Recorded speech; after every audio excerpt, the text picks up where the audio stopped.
Over these past few years, we've discussed people using social media while on the job or doing things on social media wearing their work uniform. And we've talked about it ad nauseum, how that's not a smart thing to do. Why? Because the company don't really care about you unless you turn in a significant profit for them. They care about their reputation and their money. And when you're doing or saying something that could be a risk to their reputation, they're going to get rid of you. Now, it should be stated that there are various individuals who work at companies, major companies and small companies, who use social media as a means to promote the brand that they work for. And that'll never be a problem for those companies unless they are strict about their social media policy. But when you're doing something, and we're going to get to it, that they don't want seen on their workforce, their work line, or in their work uniform, and they find out about it, they're going to fire you. And with all that being said, I want to read you this GoFundMe link from someone who has been fired for doing something they shouldn't have been doing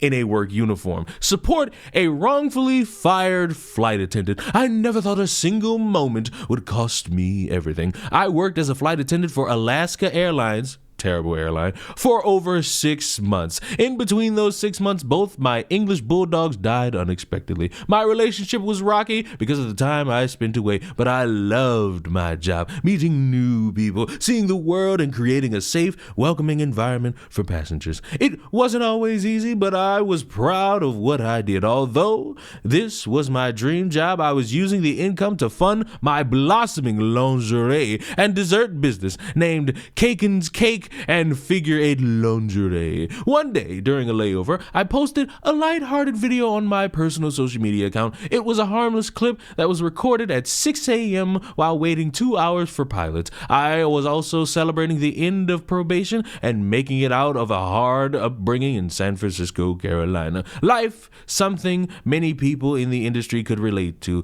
The video went viral overnight, but instead of love and support, it brought unexpected scrutiny.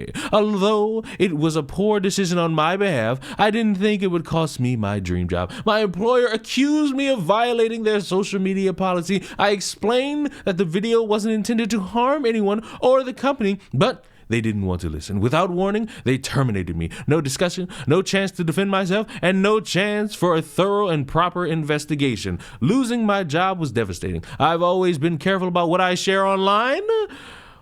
Okay, and I never thought this video, which didn't even mention the airline by name, would cost me my career. Now I'm trying to figure out how to move forward. I've started this GoFundMe, blah, blah, blah, blah, blah. Madam, when you're sitting there saying that, hey, the video is causing no harm, I believe that to be true because there really is no harm in you doing what you did. But when you sit there and you say, oh, it didn't even mention the company, it didn't mention the brand, oh, so what's the problem? The problem is you were on an Alaskan airline type of plane in a flight attendant's uniform, twerking and dancing, probably something they're not going to go with because the overt sexual nature of twerking is not allowed at Alaskan Airlines. And like I said, there are some companies who could be a little bit lenient on this, and there are others that are going to be like, nope, we live on a strike 3 policy. You do something and we just going to cut bait, just that simple. And it sucks, but hey, that's the risk you run working for somebody else, which is why I always say when people get fired and they run the GoFundMes and their donations and they say, oh, well, I'm wanting to start a business. That's why I just say, hey, run the risk, start your business and see how hard it is. And maybe it ends up successful. Maybe you sell some good cakes. You got some nice cake and maybe you got some nice lingerie for somebody to put on. Maybe you could be your own test subject for all of that and people will come and buy and you will be a successful entrepreneur, self-employed businesswoman. Mwah,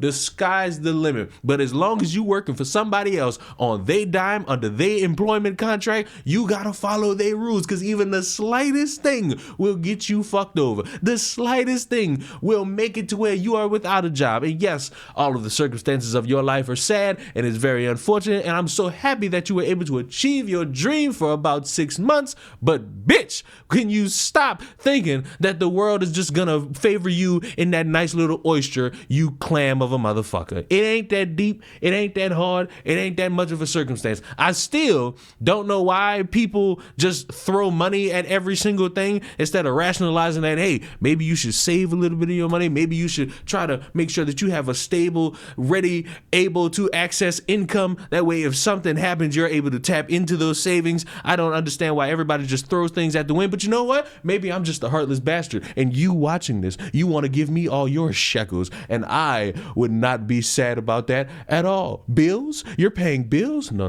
Just give it all to me. And I really hope you realize that I'm joking right now. The point is very simple. This is so simple, yet people don't like the simple life. They like to challenge themselves because I guess the hustle and bustle of trying to make it in society is a little bit alluring to everybody. But you apply for a job, hopefully you get the job, you follow their guidelines and rules, and then once you punch out for the day, that's when you can strip into your casual clothes and do whatever you want. You can record your lifestyle, you can record anything you want to do as long as it's away from anything that has to do with your job, and that is perfectly fine and acceptable. I understand it's so tiring to change into casual clothes. I understand that you want to just record your entire life all the time, but it's almost possible that that's a net negative that doesn't really benefit you unless you're somebody who's ready to risk it all to be a content creator, which I do not recommend at all. I recommend going work as a flight attendant, and then maybe on the side, on your off day, you could hit a video out into the algorithm. You could do that, and that'll be way more preferable, because the alternative is being in your work clothes, twerking, and then getting the call from the manager saying, hey, get out of here, you're fired. But what do I know? I'm just a guy who doesn't want to see people be stupid on social media. And if you like that type of shit, subscribe to the channel, because I do it on a Monday to Saturday type of basis. I love your faces. I will see you all in the next one. Mwah. Goodbye.